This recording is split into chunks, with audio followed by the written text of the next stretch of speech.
No worries. So, collective action can come in many forms, uh, from peaceful protests, community activities like intercultural meal sharing, riots and revolutions, policy advocacy, petition signing, and voting. The findings have been quite mixed. I've found that they across the variables looked at, there are studies suggesting positive impacts. There are studies suggesting negative impacts. Collective action has been found to have adverse effects on mental health and well-being, while studies suggesting the opposite. A key distinction I find is that studies that report negative effects tend to focus on violent forms of collective action, like riots and revolutions. Using the following search string on PsycInfo, we found 352 results. So I scanned through the article title to determine if they were relevant to the systematic review, reading the abstract to confirm if they were relevant, and reporting the unique findings from each of the studies. So the specific studies that I found involved multicultural engagement activities like sharing of meals, the Hong Kong umbrella movement from 2019, LGBTQ plus pride marches, sexual assault survivor marches, the Chile riots from 2019, and the Egypt riots from 2019. Across the studies, there were a variety of mental health and well-being outcomes. So well-being, which was defined as the overall psychological and emotional state reflecting life satisfaction, happiness, and a sense of fulfillment. Political efficacy, as the participants' belief in their ability to influence political processes and outcomes. Resilience is the capacity to recover from stress and adversity. Community connection as the sense of belonging and support within the LGBTQ plus community. Psychological healing as the process of recovering from trauma, encompassing aspects of post-traumatic growth and reduction in self-blame. Emotional empowerment as the feelings of agency, confidence, and strength gained from collective action. Depression as symptoms of major depressive disorder. Mental health challenges as the psychological stress and distress symptoms associated with exposure to political unrest. And youth perceptions of uncertainty as the degree of insecurity and unpredictability young people felt about their future due to the unstable political climate. The variables were measured using self-report surveys, validated psychological measures, Likert scales, observational surveys, longitudinal surveys, and quantitative interviews and behavioral indicators. Quantitative methods used included bivariate regression, structural equation modeling, mediation analysis, MANOVA, and latent profile analysis. Qualitative methods used thematic analysis. Participation in multicultural awareness raising activities significantly improved well-being. Participants reported increased life satisfaction and sustained positive emotions post-event. The structured interaction across cultural groups contributed to reducing social isolation and fostering a sense of belonging.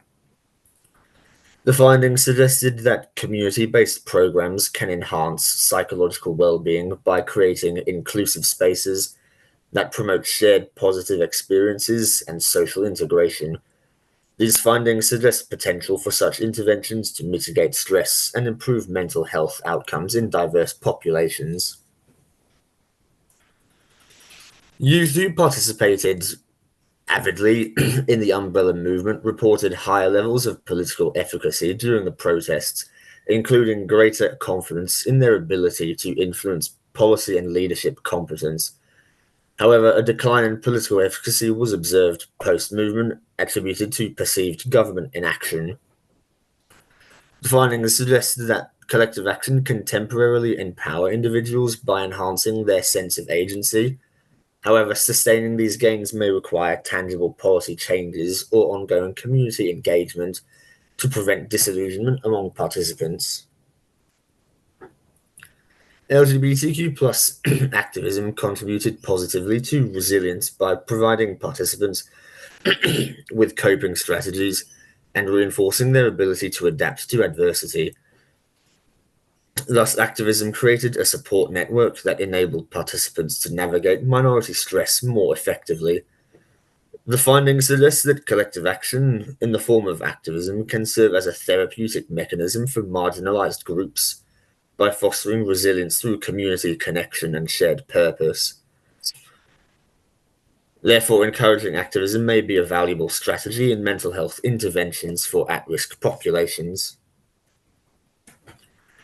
Anti sexual assault activism fostered psychological healing through reductions in self blame and increased coping efficacy.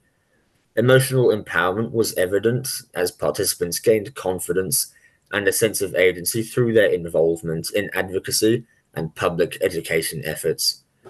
It highlights the dual benefits of activism for individual recovery and broader social impact, suggesting that collective action offers a pathway to healing for trauma survivors by enabling them to transform personal pain into societal change.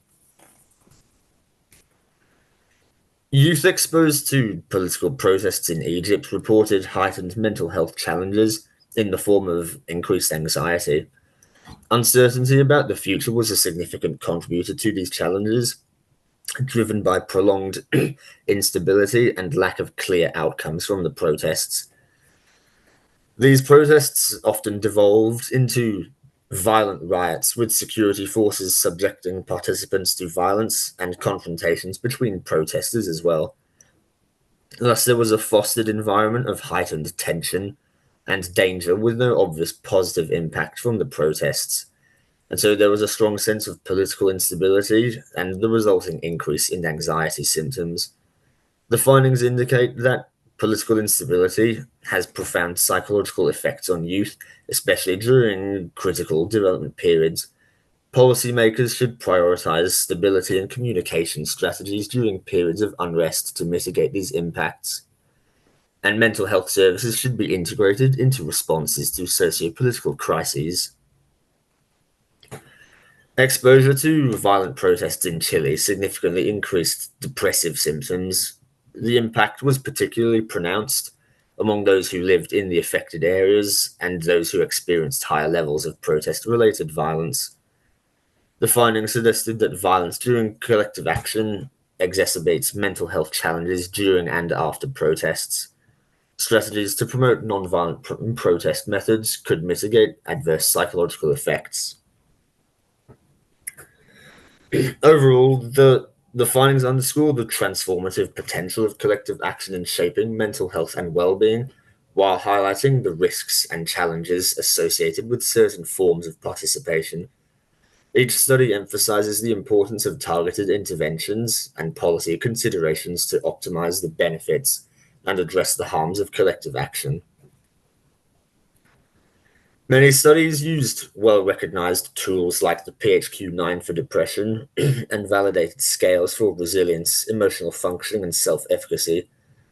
These measures enhanced the reliability and validity of the findings by ensuring consistency and comparability across studies. The reliance on robust measures allowed researchers to draw meaningful inferences and offers a solid foundation for future meta analyses or cross cultural validations. The inclusion of marginalized groups and different ethnicities provides a wide ranging view of how collective actions impact mental health and well being. This diversity highlights the potential of collective action to foster positive psychological outcomes across different groups, broadening the scope for intervention design tailored to specific populations. Some studies used longitudinal designs, which allowed for the assessment of changes over time and identifying trends in psychological and social outcomes related to collective action. Longitudinal methods provide stronger evidence for causal relationships and reveal whether the benefits are sustained over time or diminish. However, most of the studies relied on self-report data, which can be prone to biases like social desirability and subjective misinterpretation. Such over-reliance can over or underestimate the actual impact of collective action on the dependent variables discussed. Many studies focused on specific events or populations like survivors of sexual assault, which may not represent broader dynamics of collective action.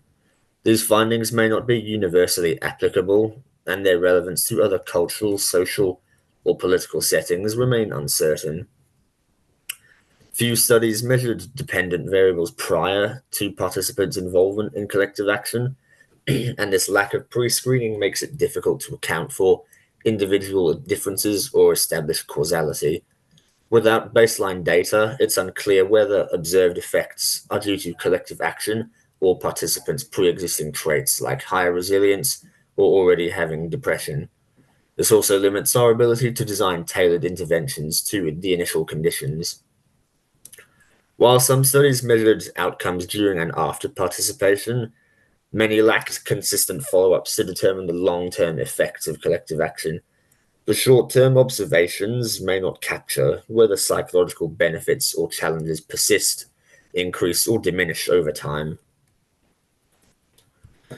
So I've got 4 suggestions for these to address these issues. Expand research to include diverse cultural and geopolitical contexts to increase external validity and relevance of findings, as well as allowing for cross-cultural comparisons and generalizations. Future research should prioritize pre-screening or baseline assessments to control for individual differences and provide a clearer picture of collective action causal effects. This could involve tracking participants over longer periods or using experimental designs with matched control groups. We should design longitudinal studies with extended follow-ups to explore the sustainability of psychological and social outcomes, including potentially delayed effects or rebounds. And we should incorporate objective measures like physiological stress markers and behavioral indicators alongside self-reports, which could offer a more nuanced understanding of outcomes. Before I move on to questions, I'd like to thank Winfried, Christine, and Yolanda for allowing me this opportunity, and I'd like to give an especial thanks to Seedell for his time and support throughout this project.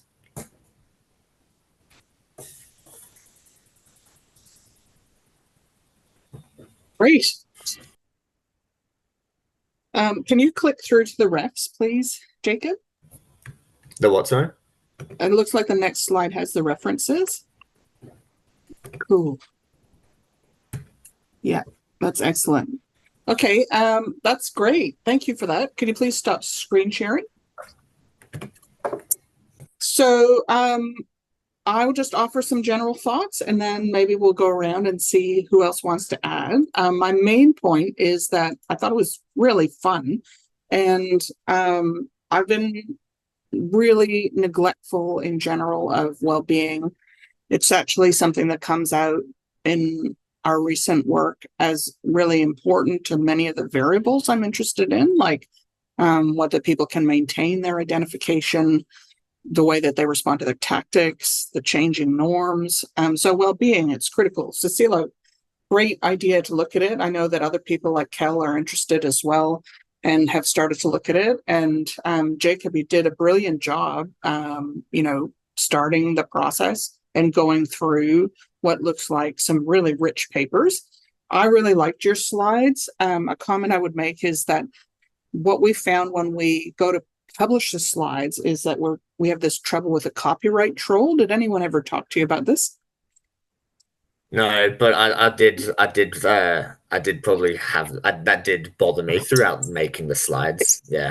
Yeah. So I probably can pull up where I got the images from if that's something you'd like. Yeah, well, what we found is that just being an awesome academic is actually no free pass to being able to use pictures from the news media, contrary to the American context where the fair use doctrine protects academics. But here in Australia, there's only a fair license, which means Yeah. that academics are entitled to a discounted payment.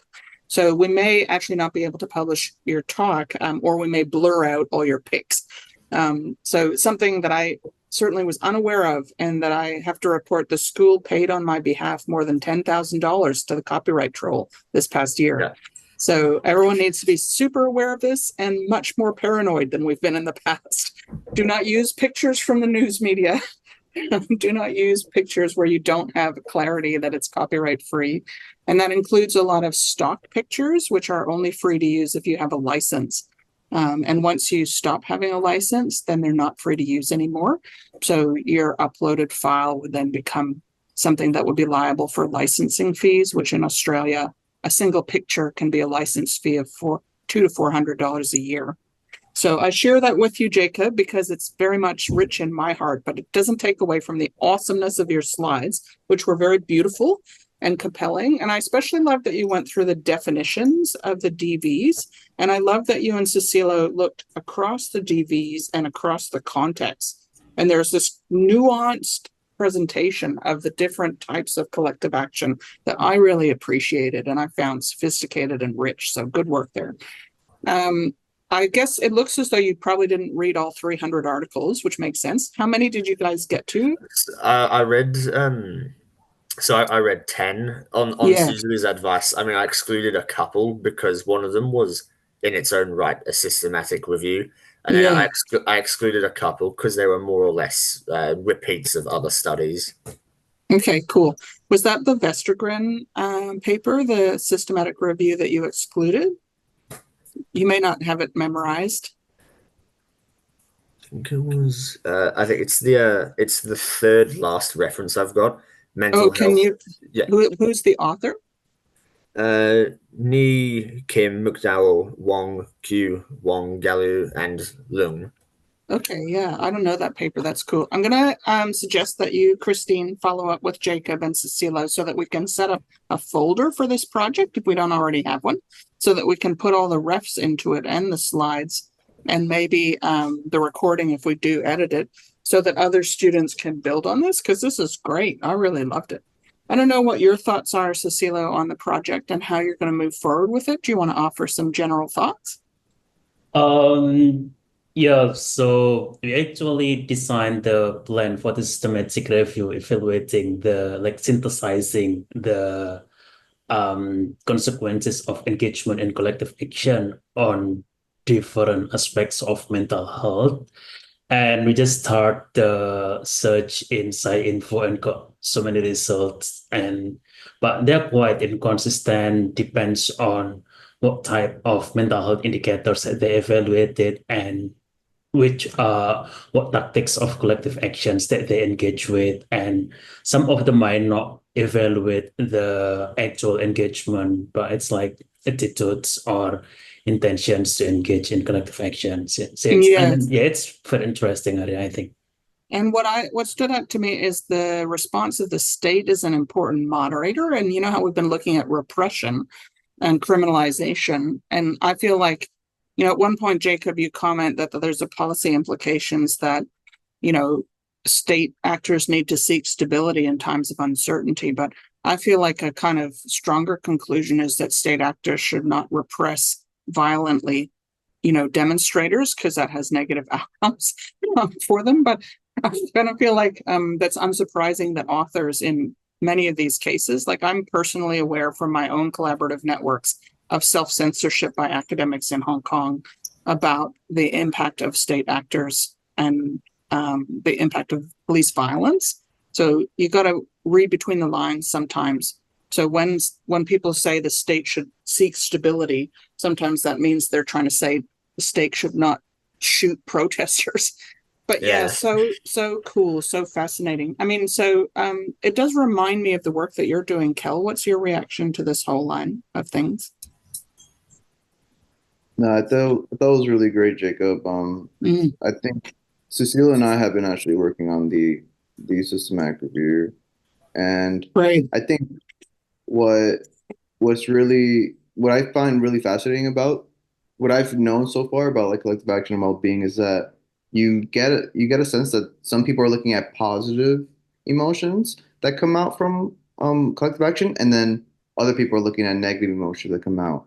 And either, but both positive and negative can like mobilize you or demobilize you. So it's just Yeah. really interesting. So I really want to disaggregate all that. And I guess my question to you, Jacob, is from your sense of reading, have you seen what can you say about the positive and negative emotions in regards to collective action? Uh, it was interesting actually because, I mean, I guess the variables like, oh, yeah, actually. So I think it was in particular. I think it was the no, I can't remember the study it was, but um, there can definitely be an increase in stress. People become stressed when they see, for instance, that the work that they believe they're doing isn't actually creating an impact. I guess you could probably I could probably point to that in the short term, if like so it feels like activists are doing something, they're achieving results, but when they don't see those results reinforced with the government action, that those feelings start to become undone. Yeah, I feel like it's not a main effect. There's so many moderators. Like, so some of the emotions that I've seen studied include like um hope, gratitude, pride, and then on the other side, despair, contempt, anger, fear. So, I think there's a lot that goes on. And actually, Katie Greenaway has a line of work coming into this space as well, which is going to be really fun because, their lab down in Melbourne, they have this experience sampling methodology, and they have an interest in emotions. So they're interested in a whole diverse set of things. So that'll be fun to watch this space. I want to open it up to anyone now.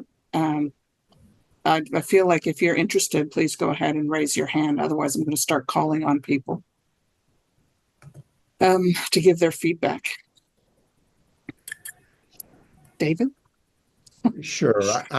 It seems like a massive amount of material. I Yeah. know, over 300 articles in the search, but even only reviewing 10 of them, it seems like a massive amount of material. And I think it's complicated by the fact that these emotions can exist at the same time. In other words, I think Winifred, you were just pointing that out, that you can take pride and have a sense of well-being when you're acting in the collective, and at the same time be experiencing despair because of the inaction of a particular government or the state actors. And so these Yeah. emotions can exist simultaneously, which makes it incredibly complicated. I draw your attention to the great work by Claudia Zuniga and Rodrigo Asun and myself and others who looked at kind of constellations of emotions, taking a latent profile approach. Not you, Jacob. I understand that your work is done, and that was, by the way, a very brilliant volunteer project. But what they showed was like if you have hope and anger, it's kind of different from anger and fear, and in terms of the consequences and the experience of it. So I think that's a nuance that we really don't have. Like, I feel like the psychology of emotions struggles with reifying things. Like, obviously, it's all going on in our brain, and we label, awe or like humility, these very, very complex affective and cognitive pings in our networks. So, yeah, I think this is a tough topic, Cecilia, but it's so rich. Sorry, David, to jump in. Please go on. Yeah. I mean, and I appreciate the jumping in. It's reflective of what I was trying to express. One of the questions I had related, Jacob, to some of the early data that you presented when you talked about I think it was well-being was the DV, where you talked about the temporary effects, where there is a sense of improved well-being. It sounds like when you're actually engaged in the collective action, and then it dissipates over time if there aren't tangible effects. I wonder if there isn't still, or if you came across some tangible effects of even that temporary improved well-being, not only on well-being as a DV, but on a next collective action, for example. So if the well-being sustains just long enough to plan the next action, then it keeps the collective engaged, even if there's this dissipating force of the inaction of the state actor. So I'm just wondering if you encountered that, or if maybe the longitudinal data that you're interested in collecting would inform this question of whether that temporary well-being at least is there long enough to motivate the next action. Yeah, I do like that point. That occurred to me as I was writing this up. Um, I didn't come across anything that explicitly talked about that, but it was very gently implied. It's why I mean I was really hoping to come across some studies that were more longitudinal that would look at that. But of course, I mean it was like the first study, for instance, they would follow up participants, but it was only up to the point of 4 days later. So like they weren't really looking at they really weren't focusing on long term implications. And it's all about the target. Like, it's really different to have depression about the inaction of the enemy than depression about the stupidity of your own group, or depression about the waste of time. So I think that's why I always struggle with emotions research. Like in my own master's research, because in Canada you have to do a master's, I looked at like anger towards 4 different targets in relation to collective action. And of course they had really different effects. Like if you were angry at the other guys, it mobilizes action. If you're angry at your own side, it demobilizes action. So that targeting question is so difficult to engage, but also like managing expectations. Like, as I repeatedly have said over the course of my career and in the DIME research, it's like a massive problem occurs when people are like, right, I'm here to change the world. And then they're like, wow, my rally didn't work. It makes me think of future orientation too, Charlie. I don't know if you want to riff about that or whether someone else wants to jump in. I don't really have much to riff about future orientation, but I did just want to take this chance to say that I really, really loved your presentation, Jacob. And I thought the influence of like context really came through into sort of all of the different studies, right? The different like benefits and consequences of different types, or like action for different causes in different countries with different like state responses. I thought it was really, really, really valuable. Totally. I could imagine a narrative review that went into that richness would be really cool. Yeah. Who else have we got floating around? Does anyone else want to contribute to Jacob's sense of well-being or Cecilo's future plans?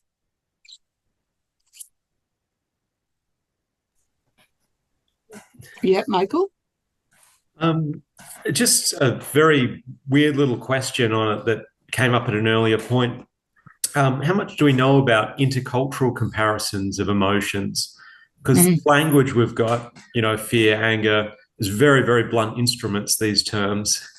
And I'd imagine that they're prone to not translate terribly well, from one era to another, or one culture, one language to another. I don't know. Yeah, I remember like a study I did with Danny Ochoa as the lead, looked at the role of anger in different cultural contexts for feminist action. And we found that anger was less important in Japan, which we interpreted as because it's like kind of culturally not normative to be motivated by anger as much in Japan. So that was really interesting. We looked at kind of the variability in the prediction of the Simca model in Japan, the Philippines, and Australia. So I know people have played around with that, and I know that the emotions guys take it more seriously. Cecilo and Jacob, do you know the answer, whether there's a broader understanding of how emotions are experienced in different cultures? Or David, if that's within your expertise there. Everyone's shaking their head.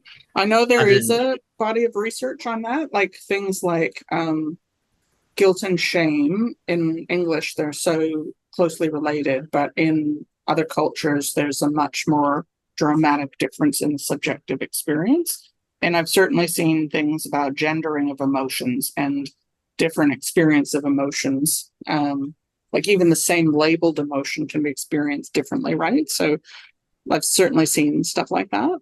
Yeah, but that's a great question, Michael. Thanks very much. Yeah. Yeah.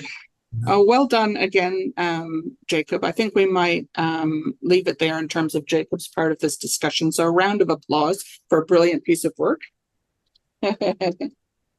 And like I said, Christine, if you follow up with Cecilio and Jacob and we can get all the materials into a folder, I think that's brilliant. Like we definitely, in addition to Cecilio's awesome follow up with Kel and others, I just think we need to make sure we don't lose that. And I'll ask Milo, our web editing guy, to take a look at the recording and masking the pics and editing out the part where we all hassled you, Jacob. Then we'll see how far we get. Or maybe Christine, you could do that. I'll flick through the recording and you can liaise with Milo. So I just wanted to also say, as I contemplate this, that if everyone, I guess everyone here has the link, which is excellent. But if you want to be added to the like weekly invite and you haven't yet been, you can email me. We do have the next kind of January 29th onwards. Oh, Ava needs to be re-added. Okay, thanks, Charlie. So we do have the schedule released. So in the you're not in the recurring invite. Okay, I'll add you.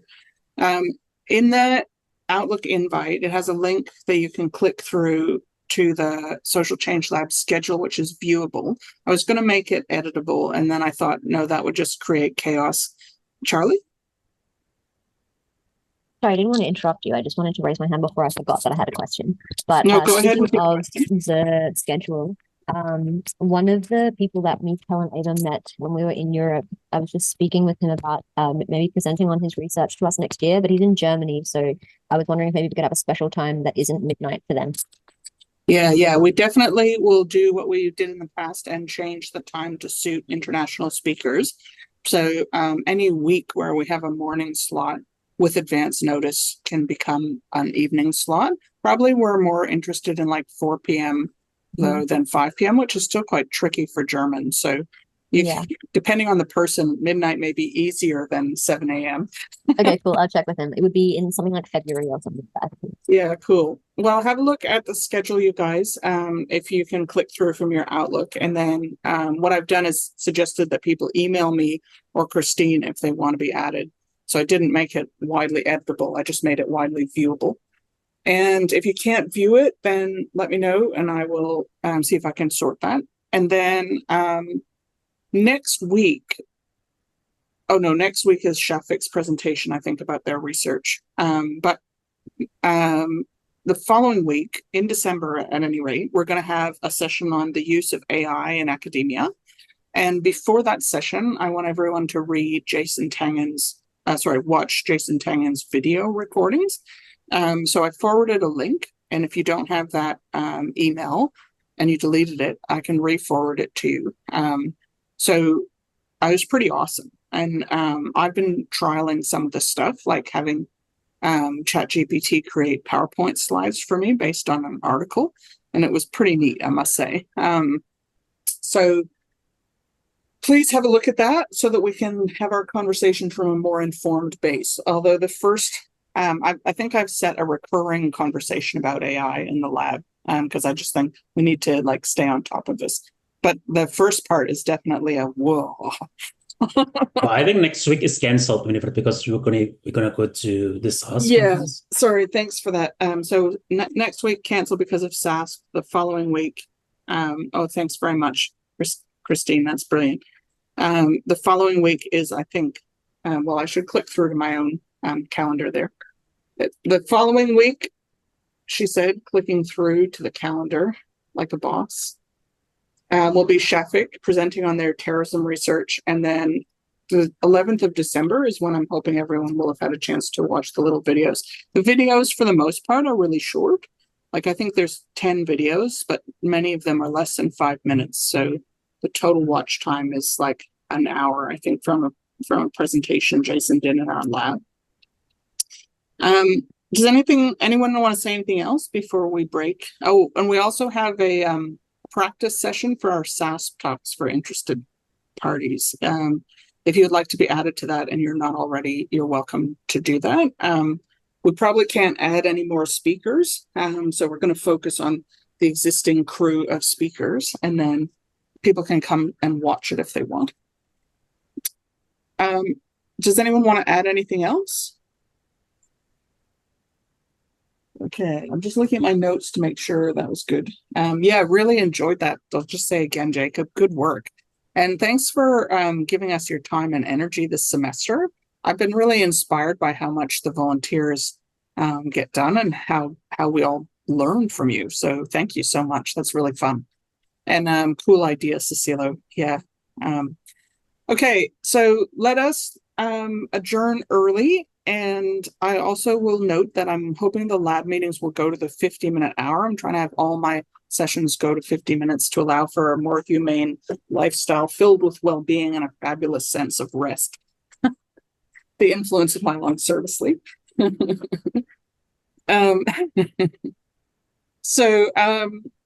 that's I'm just laughing at everyone's emojis. Wait, I'm going to see if I can do one. This could be a slow process. Yeah, no. We could have a poll here. My Zoom updated to Zoom Workspace, and now I can't find any of the buttons. Oh, David, that was brilliant. Okay, I'm signing off, everyone, before we get much cooler. Okay, bye now. Unless anyone wants to talk to me, I'll lurk. Okay.